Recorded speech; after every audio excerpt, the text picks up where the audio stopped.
In the rugged, wind-swept mountains north of Madrid, there stands a fortress-like palace. Its walls of gray granite rise from the earth like the tombstones of forgotten kings. Thousands of windows stare blankly at the sky, but little light ever reaches the cold corridors within. This is El Escorial, and inside this austere labyrinth of stone, in a tiny Spartan room with bare walls and a hard bed, a man ruled the world. He was Philip II of Spain, the most powerful man on the planet. He commanded Spain and Portugal. He ruled the Netherlands and vast stretches of Italy. Across oceans, the Philippines, the Spice Islands of Asia, and the gold and silver-rich Americas bent to his will. From the silver mines of Mexico to the towering Andes of Peru, the wealth of the New World flowed into his coffers like rivers of fire and light. He was the master of the first empire on which the sun never set. To his enemies, he was a demon. The English whispered about the demon of the South. The Dutch called him a tyrant. But to the bankers who held his debts, he was something far worse, the world's most catastrophic borrower. History often remembers kings by battles and victories, by treaties and wars. But the story of Philip II is different. It is the story of money, of illusions, and of wealth that could never truly be spent wisely. It is the story of a king who possessed more gold and silver than any human in history, yet somehow died bankrupt, not once, not twice, but 9 times. And in his failures, the foundations of Europe trembled, setting the stage for the slow, painful decline of the Spanish Empire. If you want to uncover the forgotten tales of history, the hidden truths behind kings and empires, make sure to like this video, subscribe to Wealth Time Archive, and turn on the notification bell so you never miss a story that changes the way you see the past. Philip inherited not just an empire, but a mountain of debt. Born into the House of Habsburg, a dynasty that had married its way into global dominance, he was the son of Emperor Charles V, a warrior king who spent his life in almost constant battle against France, the Ottoman Empire, and the Protestant Reformation. Charles was always on horseback, from one battlefield to another, financing his wars by borrowing from the richest bankers in Germany, the Fuggers of Augsburg. When Charles abdicated in 1556, he left Philip more than a crown. He left him a financial nightmare. The Spanish treasury owed millions of ducats, and interest payments alone consumed the bulk of the royal revenue. Philip did not inherit a fortune, he inherited a mortgage on the world. Yet Philip was confident. Across the Atlantic, in the Andes of modern Bolivia, Spanish miners had discovered a mountain of silver, the largest strike of precious metal in human history. Indigenous people were enslaved and forced to work in deadly mines. Thousands died to extract the silver, which was melted into bars stamped with the royal seal, loaded onto galleons and sent to Seville. Once a year, the treasure fleet sailed from the Caribbean to Seville, and when it arrived, the docks groaned under the weight of bullion. To Philip, it seemed like a river of wealth that would never dry up. Believing this was divine providence, he spent as if the world owed him nothing more. He continued wars against France, assembling massive armies in the Netherlands. In 1557, his forces crushed the French at the Battle of Saint-Quentin. Victory was glorious, but it came at a devastating cost. Soldiers demanded pay, suppliers demanded payment, and bankers demanded their interest. Yet Philip's coffers were empty, the silver fleet delayed by storms, taxes from Castile already spent 3 years in advance. In 1557, just 1 year after taking the throne, Philip II declared the first sovereign bankruptcy in modern history. Kings do not go bankrupt, he said. They merely suspend payments. Short-term loans from the Fuggers were converted into long-term bonds called juros, a technicality that devastated the bankers. Anton Fugger wrote desperate letters, realizing that the Habsburgs were a bottomless pit. The German banking dominance began to fade. From Genoa came a new breed of bankers, hard, calculating, and ruthless. They saw Philip's desperation as an opportunity. New loans were offered, but at ruinous interest rates and with control over Spain's salt mines and taxes as collateral. Philip accepted. War demanded it. The Netherlands, 17 wealthy provinces and a center of trade in northern Europe, was rising in Protestant rebellion. Philip, a devout Catholic, saw it as his sacred duty to crush heresy. The Inquisition spread through the land, burning heretics at the stake and stripping nobles of power.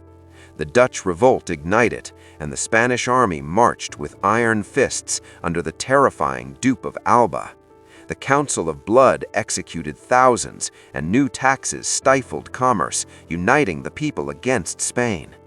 The war became an endless financial sinkhole. Soldiers marched the Spanish road from Italy through Germany, fed and paid by silver that barely arrived. Mutiny and starvation became constant threats.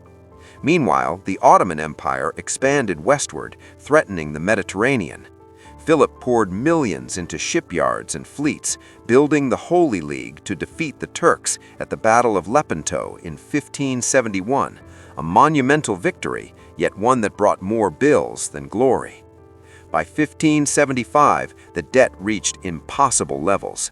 Philip declared his second bankruptcy. The Genoese bankers refused further loans, forcing soldiers to march unpaid. This led to the infamous Spanish Fury at Antwerp, where 7,000 citizens were massacred and the city's commercial center was destroyed. Yet Philip's ambition never waned. In 1580, he inherited Portugal, doubling his empire but tripling his liabilities. Conflict with England escalated. Queen Elizabeth I's pirates stole silver from his fleets. In 1588, the Spanish Armada, the largest invasion force ever assembled, sailed towards England. Disaster struck. Food spoiled, ships scattered, and the Protestant wind destroyed the fleet. Thousands drowned. The financial loss was catastrophic. Philip stared at the walls of El Escorial. He had gambled everything, gold, silver, and credit, and still the empire demanded more. He was trapped in a prison built of his own ambition, with walls of gold and chains of debt.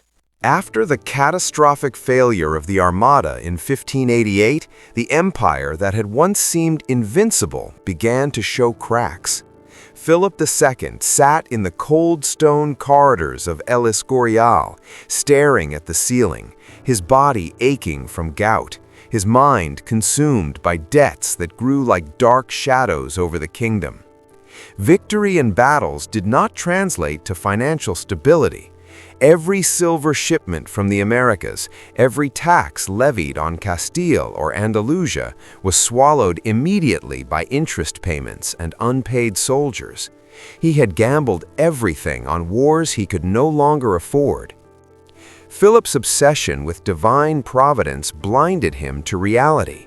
He believed God was testing him, that every failure was a moral trial, and that through steadfast faith, the empire could endure anything. But faith could not pay the army in the Netherlands, nor could it rebuild fleets sunk by storm and wind. Spain teetered on the edge of economic collapse, and the bankers circled like vultures. By the early 1590s, Philip faced a choice: shrink his ambitions or expand them further. He chose the latter. Europe was ablaze with religious wars, and France was tearing itself apart in the wars of religion. The Protestant Henry of Navarre, a rising power, threatened to unite France under a crown Philip considered heretical. To stop this, Philip funneled money and troops into the Catholic League in Paris, effectively putting the French Civil War on Spain's payroll. Now, the Spanish crown was fighting on three fronts simultaneously: the Netherlands, England, and France. The financial demands were staggering. The empire's total expenditure had tripled compared to its income. To fund these campaigns, Philip resorted to desperate measures. He debased the currency, introducing the vallon, a coin made of copper with a tiny fraction of silver. It was essentially fiat money, used to pay local bills, while real silver was shipped abroad to bankers and armies. Inflation surged, bread prices skyrocketed, and the middle class was wiped out. Poverty became widespread, yet Philip saw only the geopolitical chessboard. Spain's people were pawns. The empire's survival was paramount. The Genoese bankers, masters of credit and debt in Spain, continued to lend because the interest rates were irresistible. Philip's dependence on loans created a bubble of paper debt floating above the empire like a storm cloud. But storms, he would soon learn, cannot be tamed by ambition alone. In 1596, Spain declared another bankruptcy. This was the third in a string of sovereign bankruptcies, each more devastating than the last.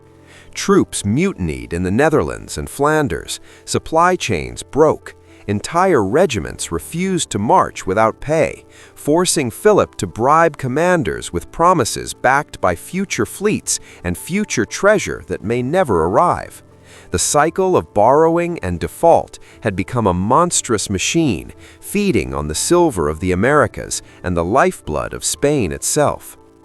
Meanwhile, the Dutch revolt gained momentum. With Spain's armies unpaid and their morale shattered, the rebels captured towns and ports, establishing trade networks that bypassed Spanish control. Philip's dream of suppressing heresy ignited a century-long war that drained both wealth and prestige. On the seas, England remained a persistent thorn. Privateers like Francis Drake continued to raid Spanish galleons, stealing silver and terrorizing fleets. Every attempt to secure maritime dominance required millions of ducats. The failure of the Armada was not merely a military loss, it had become a financial sinkhole that Spain could not refill. By the turn of the century, Spain's empire was at its peak in territorial terms, but at its lowest in practical governance. He controlled vast lands, yet each province was a drain on his treasury. Portugal, Brazil, the Philippines, the Netherlands, parts of Italy, and colonies in Africa all demanded armies, navies, and bureaucracies. The empire had grown too large to manage efficiently, and wealth was no longer flowing inward but outward, squandered on interest, bribes, and endless wars. In 1600, Spain faced yet another crisis. The American silver, once a lifeline, was now largely spent before arrival. Inflation destabilized markets, and famine spread across Castile. Villages went bankrupt, merchants defaulted. The very foundation of Spain's economy was crumbling under Philip's ambitions. Even the royal family could not escape this financial spiral. Philip's son, Philip III, inherited an empire with vast lands but almost no liquid wealth. The Habsburgs had built a kingdom of glory, faith, and ambition, but it was a kingdom built on debt and illusion. Philip II's health deteriorated alongside his empire. Gout crippled his mobility. His mind was consumed by anxiety over unpaid soldiers and unpaid debts. He spent his final years confined to El Escorial, watching the empire he had expanded to ocean's edges slowly unravel.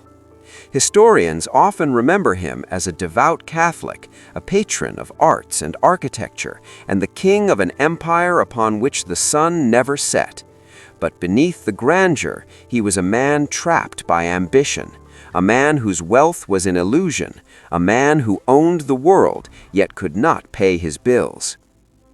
When he died in 1598, Spain was still powerful, yet its financial health was catastrophic. Philip II had reshaped the world map, fought wars across Europe and oceans, and pursued faith and glory with relentless zeal. Yet he had also demonstrated one of the most timeless truths of history, that even the greatest power is meaningless if it cannot be sustained. The story of Philip II is a story of extremes, of vast wealth, unyielding ambition, divine conviction, and catastrophic failure. It is a cautionary tale about overreach, about faith blinded by pride, and about the illusions of wealth. The Spanish Empire would continue to influence global politics for centuries, but it would never recover the financial stability that Philip's wars, borrowings, and ambition had destroyed. Through Philip II, we see that history is not just made by battles or treaties, it is made by money, ambition, and human error. Kings may wield swords, but it is the flow of wealth or the lack of it that determines whether an empire rises or falls. And in the end, the man who once commanded the sun never to set over his lands had lost far more than silver or gold. He had lost control, peace, and the security that wealth alone can promise. If you've been fascinated by the story of ambition, downfall, and the lessons history leaves behind, don't forget to like this video, subscribe to Wealth Time Archive, and hit the notification bell. More untold stories of kings, empires, and the hidden forces of history are coming, and you won't want to miss a single one.